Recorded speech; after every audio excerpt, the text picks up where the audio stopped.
आज मी तुम्हाला दाखवणार आहे अशी झणझणीत शेवग्याची सुकी भाजी की तिची चव खाल्ल्यानंतर तुम्ही पुन्हा पुन्हा बनवाल। चला तर मग अजिबात वेळ न दवडता पाहूया झणझणीत शेवग्याची सुकी भाजी कशी बनवायची। नमस्कार, सानवी सिल्ली रेसिपीमध्ये सर्वांचे मनपूर्वक स्वागत। झणझणीत शेवग्याची सुकी भाजी बनवण्यासाठी इथे शेवग्याच्या शेंगा स्वच्छ धुवून घेतलेल्या आहेत। या शेंगांचं पुढचं आणि मागचं देठ काढायचं आहे आणि शेंगांचे छोटे छोटे तुकडे करून घ्यायचे आहेत। इथे मी सर्व शेंगा अशा पद्धतीने चिरून घेतलेल्या आहेत। आता ह्या शेंगा आपल्याला शिजवून घ्यायचे आहेत। त्यासाठी गॅसवरती पाणी गरम होण्यासाठी ठेवलेलं आहे। यामध्ये थोडंसं मीठ घालायचं आहे आणि चिरलेल्या शेवग्याच्या शेंगा घालायचे आहेत। या शेंगा 70 ते 80% शिजवून घ्यायचे आहेत। शेंगा शिजत आहे तोपर्यंत इथे मसाला बनवूया। त्यासाठी गॅसवरती कढई ठेवलेली आहे। कढईमध्ये 1 चमचा तेल घालायचं आहे। तेल गरम झालं की एक मीडियम साईजचा कांदा बारीक चिरून घालायचा आहे। तसेच 10 ते 12 लसणाच्या पाकळ्या आणि 1 इंच आल्याचे तुकडे घालायचे आहेत। आता हे तिन्ही एकत्र आपल्याला थोडंसं परतून घ्यायचं आहे। आता यामध्ये बारीक केलेलं सुकं खोबरं 4 चमचे घालायचं आहे। याऐवजी तुम्ही सुक्या खोबऱ्याचे काप देखील घालू शकता। सुकं खोबरं देखील कांद्यासोबत थोडंसं परतून घ्यायचं आहे।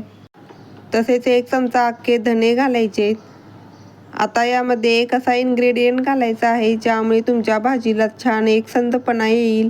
मसाला वेगळा आणि भाजी वेगळी असं होणार नाही।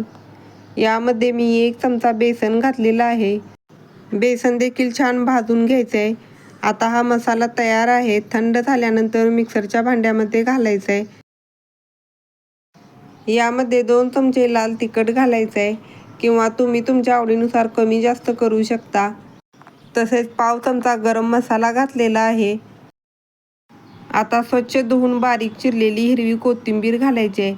कोथिंबीर देखील याच्यामध्ये भरपूर घालायची आहे। आता मसाला अगदी व्यवस्थित बारीक होण्यासाठी यामध्ये थोडंसं पाणी घालायचं आहे।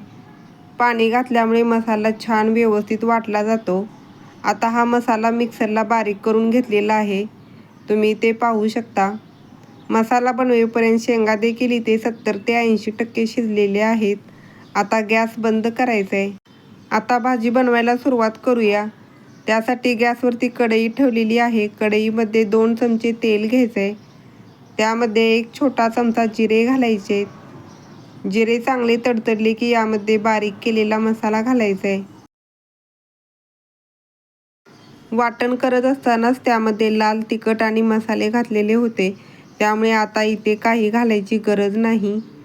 ज्या भांड्यामध्ये वाटण केलं होतं त्या भांड्यामध्ये थोडंसं गरम पाणी घेऊन ते पाणी देखील या मसाल्यामध्ये घालायचं आहे आणि आता या पाण्यामध्ये हा मसाला छान शिजवून घ्यायचा आहे। जोपर्यंत मसाल्यातील पाणी संपूर्णपणे आटलं जात नाही आणि मसाल्याला छान तेल सुटत नाही तोपर्यंत हा मसाला छान परतून घ्यायचा आहे। 3-4 मिनिटानंतर तुम्ही ते पाहू शकता मसाल्याला छान तेल सुटलेलं आहे। आता यामध्ये शिजवलेल्या शेंगा घालायचे। शेंगा शिजवून राहिलेलं पाणी देखील यामध्ये घालायचं आहे, कारण शेंगा आपण 70 ते 80% शिजवून घेतलेल्या आहेत। आता या मसाल्यासोबत देखील या शेंगा शिजल्या जाणार आहेत, त्यासाठी थोडंसं पाणी लागणार आहे, त्यामुळे तेच पाणी घालायचं आहे। शेंगा शिजवत असताना त्यामध्ये थोडंसं मीठ घातलेलं होतं, त्यामुळे आता चवीनुसार थोडंसं मीठ घालायचं आहे आणि याला 10 मिनिट असंच मीडियम फ्लेमवरती शिजवून घ्यायचं आहे। तुम्ही ते आत्ताच पाहू शकता मसाला कसा छान एकजीव झालेला आहे। आता 10 मिनिटानंतर शेंगा देखील छान शिजलेल्या आहेत। झणझणीत शेवग्याची भाजी दिसायलाही अगदी छान दिसत आहे। याला थोडासा कट देखील आलेला आहे आणि इथे तुम्ही पाहू शकता मसाला वेगळा आणि पाणी वेगळं असं अजिबात झालेलं नाही। अगदी एकसंध अशी भाजी तयार झालेली आहे। तुम्हाला ही भाजी आत्ता थोडीशी पातळ वाटत असली तरी थंड झाल्यानंतर थोडीशी दाटसर होते। लगेच गॅस बंद करायचा आहे आणि वरून हिरवी कोथिंबीर भुरभुरायची।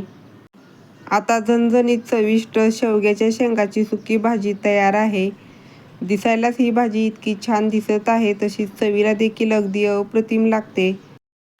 तुम्ही देखील या पद्धतीने झणझणीत चविष्ट शेवग्याच्या शेंगाची सुकी भाजी बनवून पहा, तुम्हाला नक्कीच आवडेल। तुम्हाला ही रेसिपी आवडली असेल तर रेसिपीला लाईक करा, शेअर करा, कमेंट करा आणि चॅनेलला सबस्क्राईब करायला अजिबात विसरू नका. पुन्हा भेटूया अशाच नवनवीन रेसिपीज घेऊन. तोपर्यंत धन्यवाद.